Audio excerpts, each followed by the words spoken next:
Got it. Okay. I'm a big fan of something called drum and bugle corps. If you don't know what drum and bugle corps is, imagine a blender. Pour in marching band. Pour in track and field. Pour in Broadway. Pour in Cirque du Soleil. Pour in Fanatical Marines, and hit blend. It is fanatical, athletic, theatrical band. If you've never seen it, it's amazing. Big fan of drum corps. I love Disney World. I'm a coffee fanatic too. I'm a big fan of Disney World, and after I left higher ed officially last May, I started to become a part-time Disney travel agent, which is mostly for fun. I'm a member of two fraternities that you might not guess by looking at me. Y'all ready? These are some interesting stuff. First of all, I'm part of Kappa Kappa Psi. Has anyone ever heard of KK Psi? Anybody? Yeah, okay, great. So, like, if you're a band nerd, and you're really, really a band nerd, like deep band nerd, right? And you're like, oh, I like how the band has to get on the field at 7 in the morning on Saturdays to get ready for the game. I'd like to be there at 6 a.m. to set the stuff up. You can join Kappa Kappa Psi. It's a national honorary band fraternity, right? One of the coolest things about it, though, is because it's about band, is that it's at a lot of PWIs, Appalachian State University, Western Carolina, East Carolina, and it's at a lot of HBCUs, North Carolina Central, North Carolina A&T State University. So it's a really, really diverse organization that's also now co-ed. And my wife is a member, so my wife is my brother. And this is not a joke about West Virginia. I know, that's why I said it's not a joke about West Virginia. The other fraternity is called Iota Phi Theta Fraternity Incorporated, which is part of the Divine Nine, which is the 9 historically black fraternities and sororities. Yeah, give it up to the Divine Nine, right? And if you're curious, do not adjust your screen. I am white, okay? So I've been part of Iota Phi Theta since summer of 2009. It has been a transformative journey for me as a human, as a white person who's endeavoring to be anti-racist, as an educator, as a consultant. It has been life-changing for me. And I'm also an improv comedian at a comedy club called the Idiot Box. It's hilarious that it's called the Idiot Box because half our troupe has PhDs. Not making this up. The dude who owns it, the dude who owns the club, Steve Lesser, has a PhD from a place called Duke University, I don't know if you've heard of this, in neurobiology. We have a geologist, we got a Brit Lit guy. I mean, it's hilarious. And we do improv. It's in downtown Greensboro, and I've been doing that for almost a decade now. So that's a little bit about my background. And so I want to start by saying thank you. When I was president of North Carolina College Personnel Association, one of the things that I got to do, which was the biggest honor, was to really stop and say thank you. A lot of our work goes unthanked pretty regularly, right?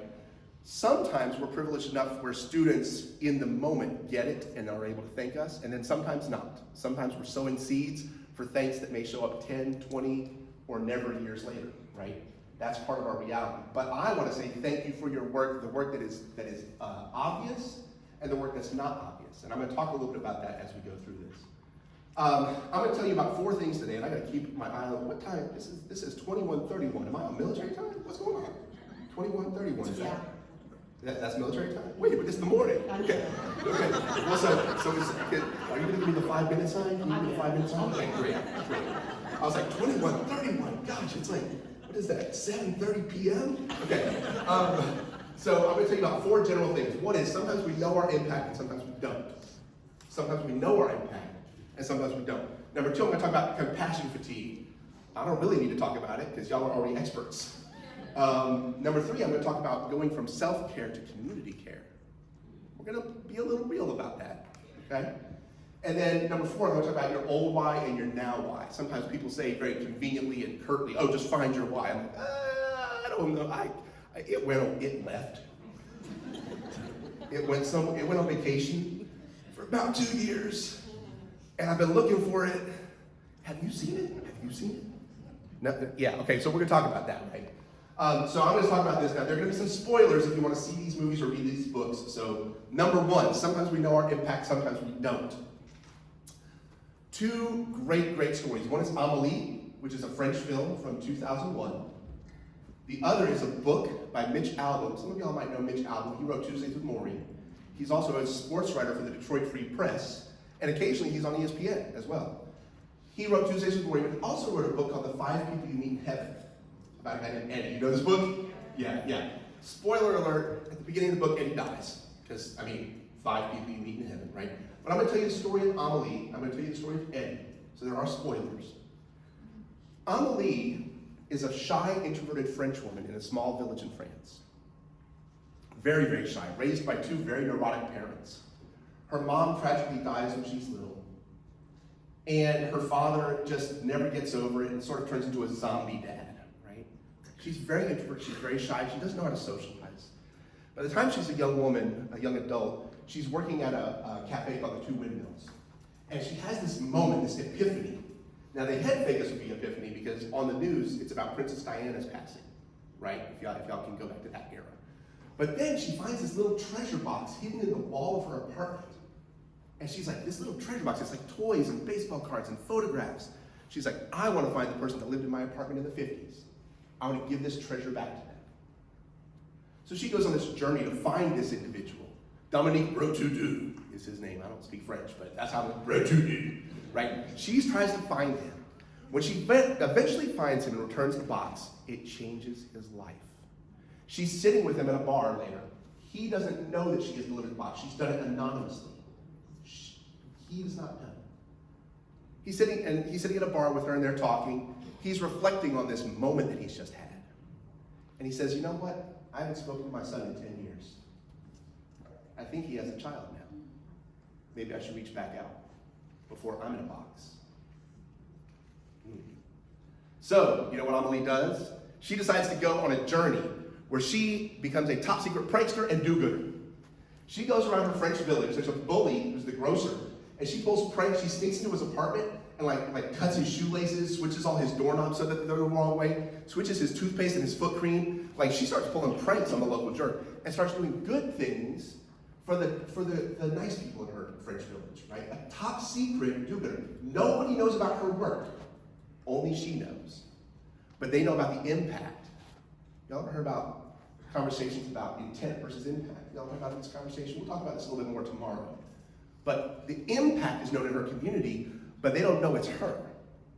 Sometimes in your work, you are making an impact, and it's not known that it's you. Y'all with me on that? Yeah.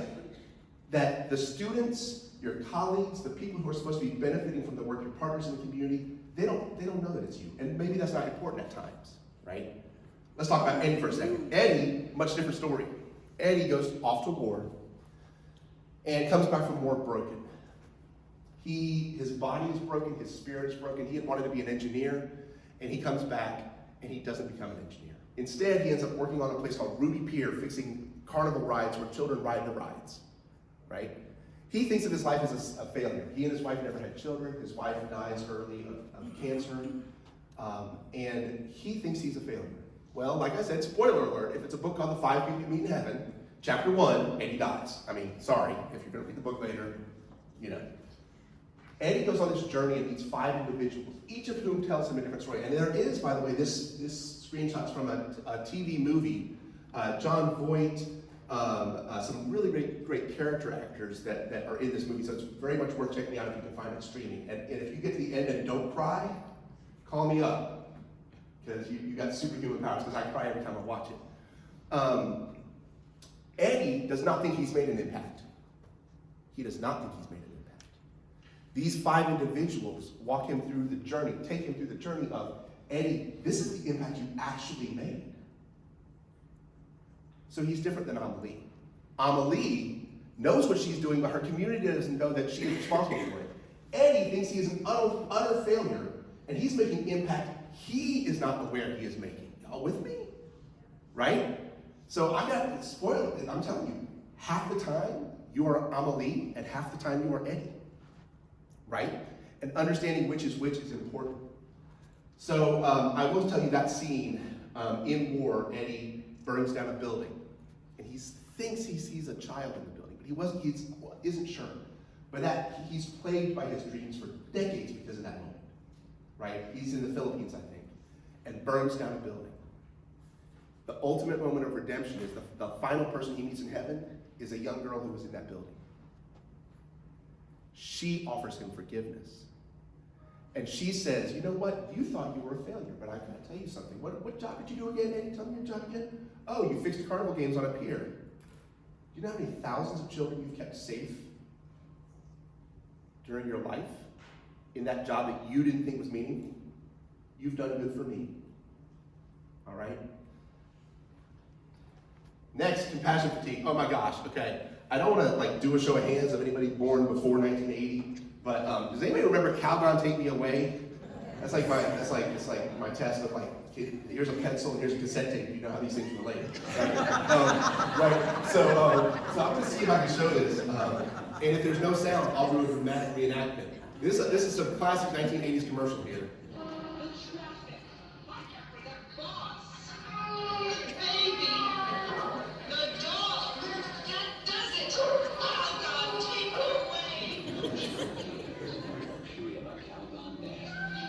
Calgon's bubble bath, by the way, in case you're wondering. So I do a lot of work with a local nonprofit in Greensboro called Step Up. We used to be called Step Up Ministries, now we're called Step Up Greensboro because we want to be more ecumenical. There's also our sister one in Raleigh, Step Up Raleigh. And we work with out-of-work adults. And I'm going to take a little side note that I wasn't planning on talking about and tell you a little story about me as it relates to this. And as it relates to your work, working with adults entering the workforce, re-entering the workforce, attempting to re-enter the workforce, about Step Up in just a second. But when I'm down there with Step Up, I'm doing career coaching. I'm helping these out-of-work adults learn how to network, learn how to do job interviews effectively. And I tell them, every person you meet could be having a Calgon Take Me Away day. So when you call up to say, I want to call on the status of my application, hold on, friend, look. Jennifer, who interviewed you at Walmart, the 3 calls she got before you was her kid's principal saying, Jennifer, your kid bit another kid. Okay. Jennifer's next call was from her favorite employee saying, Jennifer, I'm sorry, I really like you, but Target's got better money. I'm going to Target. I'm leaving today. Sorry, I got a shift today, but I'm leaving today. And then the next call was her husband saying, did you pay the power bill? Because I'm sitting here in the dark. And then you call. I want to check on the status of my application. No, you don't know. Jennifer, how are you today? Okay, cool. Oh, did you find the right team member for your team? I care about, you could be having a Calgon Take Me Away. Y'all with me on this? Everybody you meet. By the way, in the pandemics, I've been having a lot of Calgon Take Me Away days. I don't know about y'all. I was at a point where I had 2 kids on computers in my house. I'm working in my house. Literally, the dog is barking. Then Amazon rings the doorbell, and then I got in the habit of taking my cell phone for all my Zoom meetings because I never knew what was going to happen. And my 10-year-old is crying because he's stressed because he doesn't understand Spanish, and I'm like, oh my God, And in the middle of all that, and y'all know this, in the middle of all that, I'm on a committee. I'm on the COVID task force response team at Salem College, right? And I'm like, okay, hold it together, right? All of us were having a Calgon Take Me Away day, right? I'm going to pause here and tell this story. This was not planned. How many minutes do I have? I should have a timer. You're good. I'm good? Well, okay. So something else, and this is just a reminder to stay humble. Y'all saw that first slide. It makes it look like my act is together, right? 4 college degrees and whatnot. Something interesting. I worked at a college in Greensboro. I'll just name it. It was Guilford College. And some things shook up. I had moved from director to assistant dean, and after about 7.5 years there, I was laid off. It happens. It does happen. It's happened to people in this room, right? I felt shame and embarrassment I shouldn't have. Here's the interesting thing. I mentioned Step Up Ministries. I've been volunteering for them for years. And they had been on me over and over again. They'd be like, why don't you be part of our board? Why don't you be part of our board? And I'm like, board? That's for old rich people. I'm not old or rich. So what do you mean be on your board? They're like, we're trying to get diversity. I'm like, I'm white. What do you mean? They're like, no, but your youth, your enthusiasm. I'm like, okay. So after about a year of them asking me, I was like, okay, I'll serve on your board.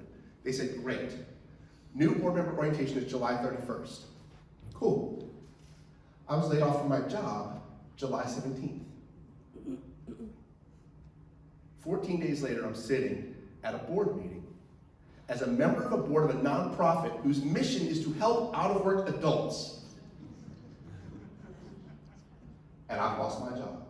We're going around the room introducing ourselves. If this isn't a call from above or from maybe above and within to be humble, I don't know what is, right? All right.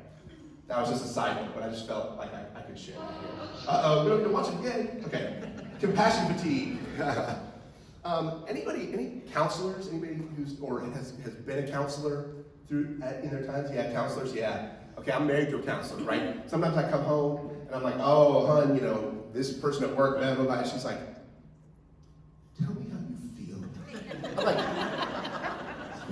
no, I just want you to be like, yeah, they're a jerk. Like that's what I'm looking for. I don't need you to process. What would be most productive for you to do in this situation? What would be most productive for me to do is to see you get angry with me at the church work, right?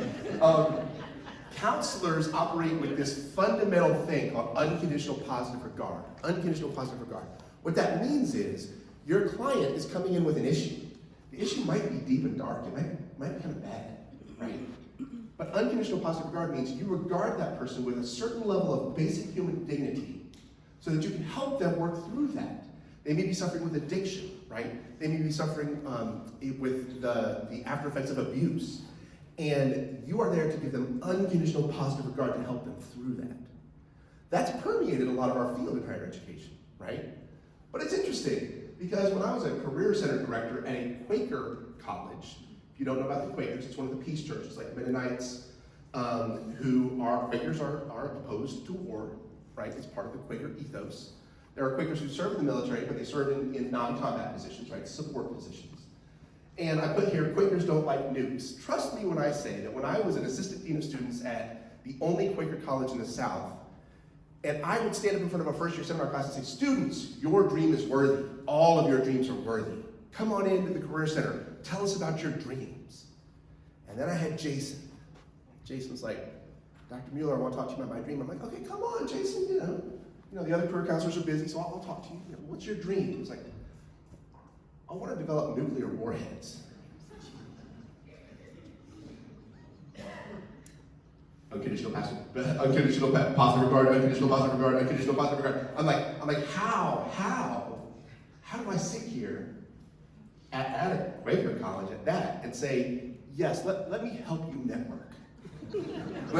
Let's talk about skills paths, and let's talk about some curricular paths forward for you to reach your goal. Do I put my humanity on the shelf? Like, nuclear weapons scare me. I don't know about y'all, they scare me. I'm scared by them. And do I put my humanity on the shelf? I wrote an article about this in About Campus magazine. Sometimes I'd have a student come in and say, hey, I want to work for this faith-based organization. I'm like, great, that's awesome. We place a lot of students, in Quaker Voluntary Service, all of these different faith-based organizations.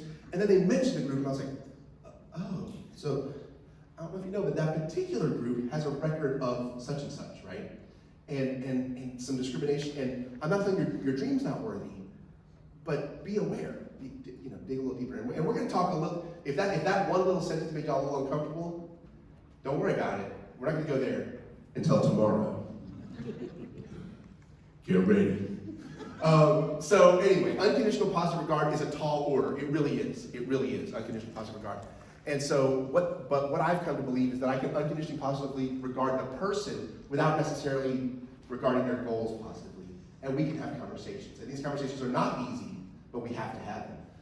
Developmental psychology and your future students. When I was at Guilford College, I worked with students age ranges 16 through our early college through 65 with our adult program.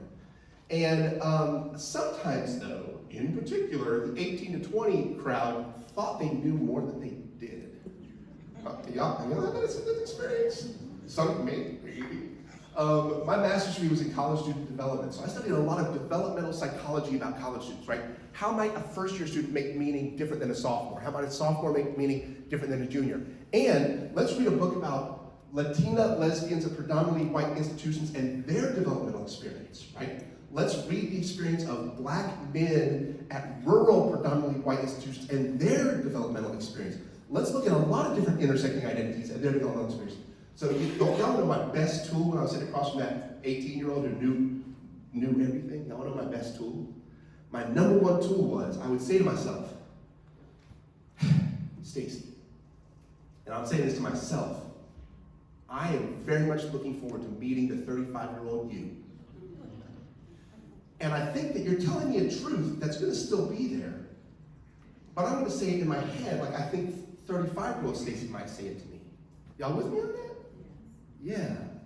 I know 35, and I've been doing this long enough that I've had students go on. I mean, I've got students who've got like doctorates and like 5 children, and like, I've been doing this long enough to see those students mature and to be able to see those developmental journeys, right? Which is a blessing.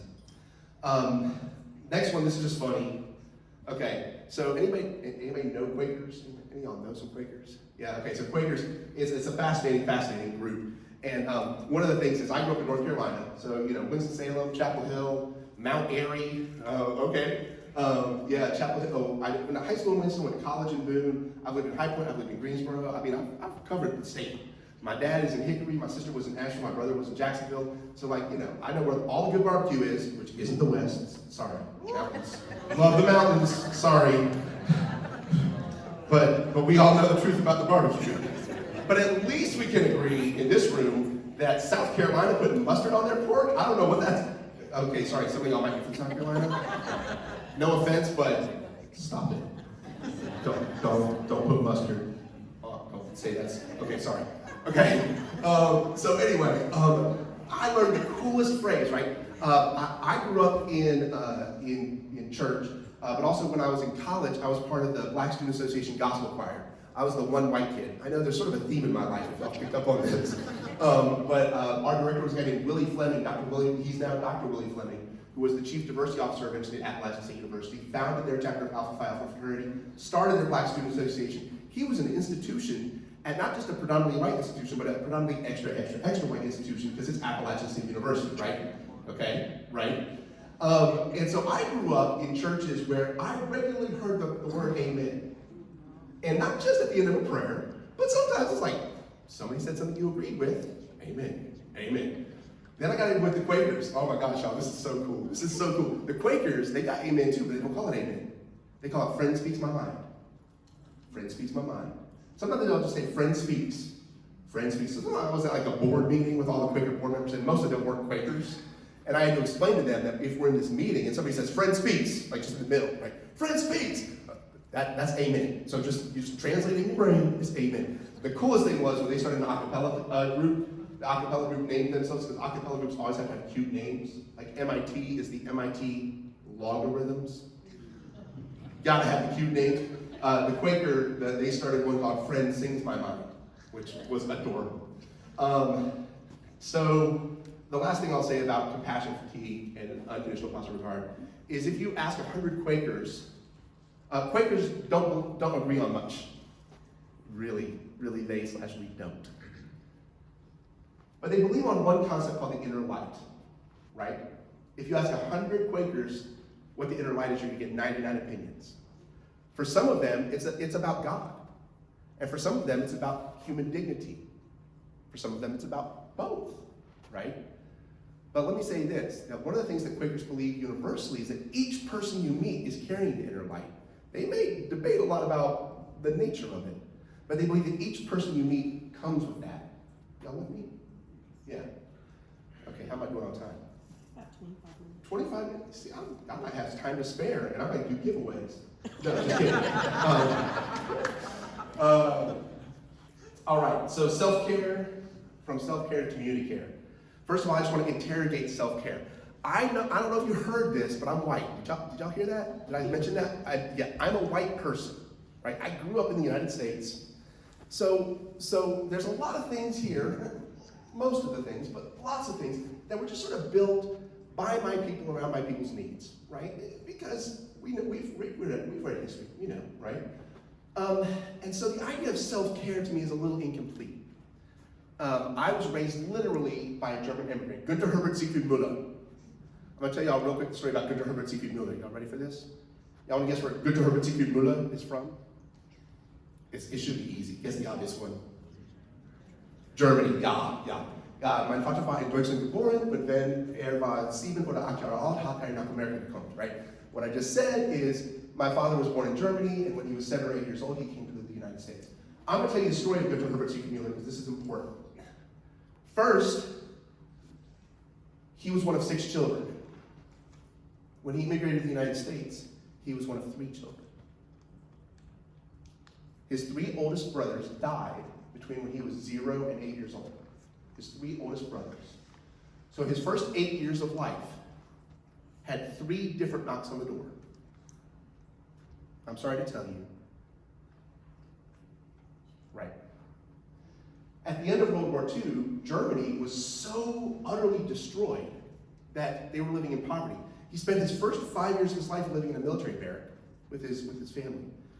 And they were so malnourished that he developed a disease where he lost one of his eyes. He has a glass eye even to this day. I'm not making this up. Glass eye, right? They were fortunately able to immigrate to the United States. When he got here, all he could say in English is, "I am a boy." He thought everybody in the US was cowboys because in German movies, that's how American folks were portrayed, right? All people in the US were cowboys, right? He thought he was gonna step into the Old West when he got here, right? All he could say is, "I am a boy."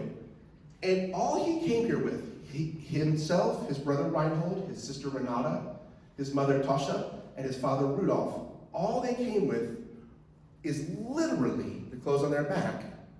And one more thing I'm going to tell you about in a second. The clothes on their back and one other thing. I'm going to tell you about the thing in just a second. But remember, what they come here with? The clothes on their back and one other thing, right? So, I don't know if y'all know this, Guilford County is an immigrant hotspot. I don't know if you know this, but in Guilford County, 82 different languages are spoken, right? Africa, Central America, South America, Eastern Europe. This is an immigrant hotspot right here in Guilford County, right? And so, at that time, there was a small church in High Point, North Carolina that was sponsoring refugees. My family were refugees. So you read refugees in the newspaper, that's my people, right? Asterisk. I'm going to tell you about a little difference in a minute. But they were sponsoring refugees. Their sponsor was a man named Mr. Dowdy. Mr. Dowdy was this generous human who decided, I'm going to put some money to sponsor this family. They've been through some hard stuff. I'm going to sponsor them. I'm going to help them get their first apartment, right? They got their first apartment. It had rats in it, right? It was tough. It was tough. But Mr. Dowdy, if you heard my grandmother talking about Mr. Dowdy, y'all ready for this? From my grandmother's perspective, it was Jesus, John F. Kennedy, Mr. Dowdy. Like, that was the pantheon of awesomeness, right? It was like Mr. Dowdy was, he literally saved my family's life. I am not making this up. This isn't hyperbole. He saved my family's life. Okay, so fast forward from my dad's 8 years old, and all he can say is, I'm a boy. Fast forward to when he's 14 years old, he's a stock boy at a drugstore. I didn't tell you this, but Mr. Dowdy owned a small drugstore chain in North High Point and South Greensboro. It was called the Man's Drugstore Chain. Small, it's 7 or 8 drugstores. Here's the thing that's interesting. By the time my dad was 14, we're talking about the early 1960s. And you may know historically what was happening at drugstores, specifically lunch counters at drugstores in the early 1960s. Anybody know this? I'll give you a hint. It rhymes with wit wins. Sit-ins! It's the sit-in movement was happening, right? If you're unfamiliar with the sit-in movement, the International Civil Rights Museum is downtown Greensboro. The Woolworths counter where the A&T 4 or the Greensboro 4 were said, we want to be served. They were told, you cannot be served. They're like, well, you took our money when we bought the school supplies, but why can't we be served here? You give us carry-out food, but why can't we be served here, right? And side note, because I know that they have a statue and it's awesome and it's amazing, but the women of Bennett, I'm still waiting for their statue because they sat in those seats as well. So, side note, Mr. Dowdy wouldn't let black people sit at his lunch counter. He wouldn't let black veterans who fought the Nazis sit at his lunch counter. And my dad, who had 3 brothers who wore a uniform that had the Nazi symbol on it, could sit there. So I told you he came here with the clothes on his back. And one other thing, white privilege. If you feel a little uncomfortable, that's okay, because we're going to get comfortable being uncomfortable. And that's going to be a little bit more about tomorrow, right? So I hope I'm not scaring some people. I hope you're like, oh my gosh, I don't want to talk about this. No, come back tomorrow because, there's also going to be funny stuff. I promise you, there's funny stuff too, right? So the reason I'm telling you that story is I'm going to interrogate self-care. My ancestors from Europe had a sort of individualistic way of thinking about things, right? It just is, right? That's how I was raised by German immigrants, right? Not everybody in the world is as individualistic, and Europeans imported a lot of individualism here, right? We did, right? And so I want to interrogate that. I don't know if y'all are with me what I'm saying by this, but the idea that, you have it within you to necessarily do all the self-care you need For some of you, great, that's wonderful, that's awesome, and there's more, right? There's community care. Next thing I'm just going to mention real briefly is just communicating about capacity and remembering when you do have capacity. Sometimes you're having a calculator take you away a day. But then hopefully those days when you're not, hopefully, I hope that for you. When you have those days, look around your community and go, I wonder if she's having a calculator take me away. I wonder if he's having a calculator. When you've got capacity, give some, right? Y'all with me on that? That's community care. Now, giving some is interesting because sometimes we give care, but we don't quite get it right. A lot of times this comes down to cultural differences. Sometimes it just comes down to simple, honest mistakes. But I'm going to tell you a great story about one of my cohort mates from cohort 16 in the doctoral program at App State. And I'm looking at Dr. Force here. My friend Johnny Smith. Johnny was the only African-American member of our cohort at Appalachian State University. And every time he came to class, Tuesday night classes up at Appalachian State University, every time he came to class, he looked like he had just come from a photo shoot at GQ magazine. Cufflinks. I don't own cufflinks. He had, like, every different Tuesday, he had a different set of cufflinks, right? He works at Isothermal Tech. Any isothermal folks? Yeah, okay, right. So you know about the Liver Mush Festival and Shelby and Cheerwine, right? Yeah. So every single week, he was like ready, right? He was, and you know, me, I was working at Appalachian State. I had all my cargos buttoned down on a good day, and it was already wrinkled because I've been like doing things with, you know, whatever. So we, back in like 07, 08, we were trying online education because we were like, maybe one day people will need more online education options. We were right, apparently. And so we were tinkering with all these different like platforms. One was called Quack, Q-U-A-Q. One was called Second Life. And in a lot of these, you had a little character that could walk around in the spaces, right? Some of y'all work with this. Here's the best thing, though, about making sure that you're communicating and making sure that the person whose needs you're trying to look out for, that you are offering them the right kinds of support and not just the support you think is right. All right? Because here's the funny thing that happened. Each of us, our characters were different. My character was a little alien, right? A little green alien. He walked around, right? That was my character. Johnny's character, so we all decided to meet remote that one Tuesday. We're all remote. Johnny's character loads. He's like 5 minutes late, but you know, we're all doctoral students, and 5 minutes late didn't really matter. His character starts loading in the middle of the room, and it's a white woman whose clothes have not loaded yet.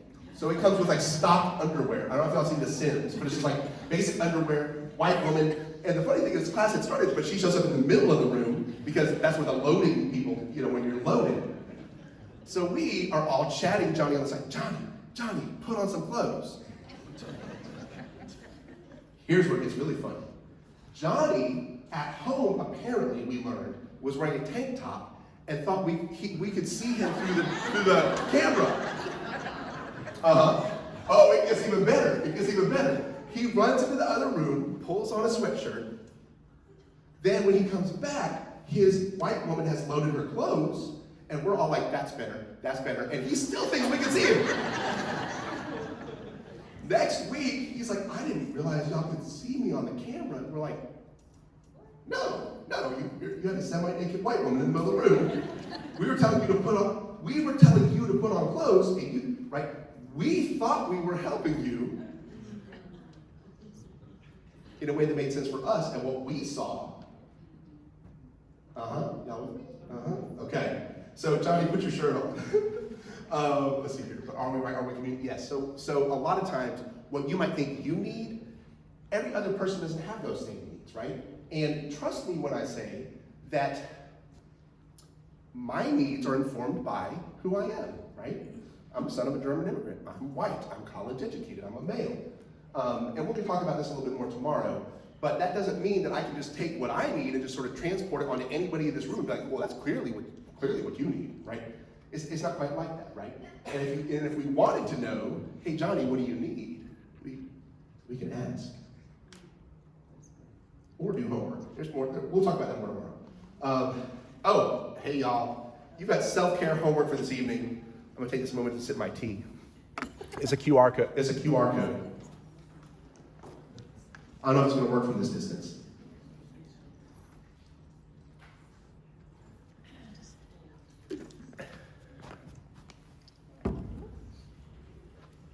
This is a poem. And if QR code from the back. The poem is called Desiderata by Max Ehrmann, but I would challenge you to not read it now. It's called Desiderata, D-E-S-I-D-E-R-A-T-A, Desiderata by Max Ehrmann. And it's one of those ones that, in tough times in my life, has spoken to me in pretty amazing, amazing ways. So from self-care to community care. Boundaries when all of us are in crisis. So I think we all agree that we need to have some kinds of boundaries with our students, professional boundaries, right? And we are all, they and us, we are all experiencing crisis. We've all been experiencing crisis. So I think it's time for us to renegotiate some of those boundaries to get a little more real, right? Now I'm saying this from a place of, I'm gonna tell you, so when I worked at the Quaker College, I don't know if y'all know this, but Quakers believe in equality, so nobody calls anybody by titles. The president wasn't Dr. Shabatar, he was Kent, right? I grew up in the South. To me, everybody was Mr. or Miss or Doctor. Like, to me, that was how it is, right? That's just how it is, right? But in Quaker land, it was different. And so it's funny, because I earned my doctorate in 2015 while I was working there, and I went to work like the next day after I defended, I was like, what's up there? Everybody's like, hey, Alan. I've been working for 7 years. So you know what I did? For the next week, I made my children call me Dr. Mueller. Yeah. So my little 7-year-old son, Daddy, can I have some dinner? I'm sorry, what? Daddy, can I have some dinner? I'm sorry, what? Dr. Mueller, can I please have some dinner? Yes, I'm making spaghetti tonight, and I'll talk about my dissertation. But let me tell you this. When I go into classrooms, I say to my students, please call me Alan if you're comfortable. If you're comfortable, because I recognize that there's an if. Please call me Alan if you're comfortable. And then I stop and say, wait a second, hold on. If the next professor you meet does not share all of my identities, I got a 6-pack of privilege right here. White, heterosexual, cisgender, non-disabled currently, college educated, what? If the next professor you meet has any different identities, or it's just another human, ask them their preference for how they like to be addressed. Because I'm saying something about, I'm trying to be more relatable to you, and I have some privilege that I can put out there because I got some extra, so I'm putting it on the table. So call me Alan. Y'all with me? Y'all got me on that? Right. And two, when I do that, I'm doing that to say, I'm human too. Me and my significant other may have had a fight last week. I may have stubbed my toe this morning and cussed a lot, which I don't usually. I'm a human too, because a lot of times students don't see us that way, right? And I get that I'm saying this, I hope y'all hear my asterisk, which is to build that rapport and to break down those barriers to the degree that you have safety in your space, if y'all are with me. Only to the degree that you have safety in your space. And for some of you, that phrase might not resonate as deeply as for others of you, but I'm saying this with a lot of intentionality. How am I doing on time? Well, you have about 9 minutes. 9, that's perfect. That's all I need is 9 minutes. Okay, so from self-care to community care, lessons from the gospel choir. So like I mentioned, I was in the gospel choir in college, and amazing experience. Got to have 3 different directors, got to tour all over the mid-Atlantic, Baltimore, Annapolis, all kinds of places. And also got to sing once with Richard Smallwood. I don't know if y'all know who Richard Smallwood is. He came to my university. Yeah, it was amazing. It was amazing. But one of the things that I learned that I had grown up as a white guy in a white neighborhood, right? And one of the things I learned in choir was I observed this thing that I had not observed among my people growing up, which was this sort of shared understanding that there had to be a looking out for each other all the time. And in my experience, it wasn't like that growing up. And I don't know if I can really put this into words, and so maybe I should be a better speaker if I can't put this into words, maybe I shouldn't say it. But there was something that I saw and observed and felt that was nothing I had felt growing up. That was about community care and about a shared experience that transcended, even though all of the students in the gospel choir were all from Charlotte and Raleigh and Winston, and very few were from Boone. I mean, it's Boone. So yeah, I just wanted to share that. The last thing I want to share about self-care and community care is you've got to know how the people you're caring for need care, right? I'm an extrovert. Did y'all pick up on that? A little bit. I'm married to an introvert. I've been married to an introvert for 26 years. She's a school counselor here in Guilford County, North Carolina, works with small children. And, you know, as an extrovert, when it's time to plan my wife's birthday party, I'm like, oh my gosh. I'm gonna invite everybody else to the house. We're gonna have a barbecue. We're gonna have, you know, from the east, but you know, we're gonna just do all the things. It's gonna be big, you know, party favors and music. I've already got a DJ. You know, I got a deposit down on the DJ. Like all this stuff, right? What do y'all think my introverted wife wants for her birthday? Not that, right? Her dream situation is probably, hey Alan, could you take the kids on a trip? For a day, get me some Calgon for my bubble bath, and then, you know, stop in at lunchtime to bring me some food, stop in at dinner time to cook me some food, but otherwise, leave me alone. Right? So I do a lot of work, this is not a shameless plug for my consulting agency, but I do a lot of work with the Myers-Briggs personality type indicator. It is very, very misused. We misuse it a lot. But I'm certified in its use, and I can get behind how we've been misusing it and unlock the real power of it. And it can be very powerful. Okay, whew. Okay, your old why and your now why. This is not easy work, y'all. To dig deeply after all we've collectively been through, to dig deeply and be like, I'm gonna find this new, fresh well of energy and excitement to come back into my work in a new, fresh way. That's how movies are, right? Like Rocky with the training montage, right? It's like we started watching him and he's scrawny at the beginning, starts punching a bag, and then the music fades, it's different scenes, but before you know it, he's muscular and he's done, and it was 30 seconds. Is that my 5-minute mark? Sorry. No, it's great, I love it. Because this is helping me out. And he's like buff, and he's like ready to fight whoever he's gonna fight, right? You know, we don't get those montages in real life. We don't get that. And honestly, I don't know that I want it, because I feel like I'd miss some things. I feel like I'd miss some things that would build me from the inside too. So this is not easy. I'm not going to pretend it's easy, right? I know a lot of my fellow speakers on the circuit who are like, they have these 3 short bullet points. This is how you're going to find your why. It's not that easy. But really quick, I want you to turn to somebody next to you, and I don't want you to talk about now. I want you to think about when you were 18, 24, 32, 38, whatever age it was where you started working in education. Think back and give yourself a second to think about this. Who was the you then? And what was that person's reason? And I just want you, we've got 5 minutes, but for 2 minutes, chat with somebody next to you about what was that reason, right? Don't worry about today's reason. Don't worry about it. Just what was that reason, okay? 2 minutes on your mic, say, go.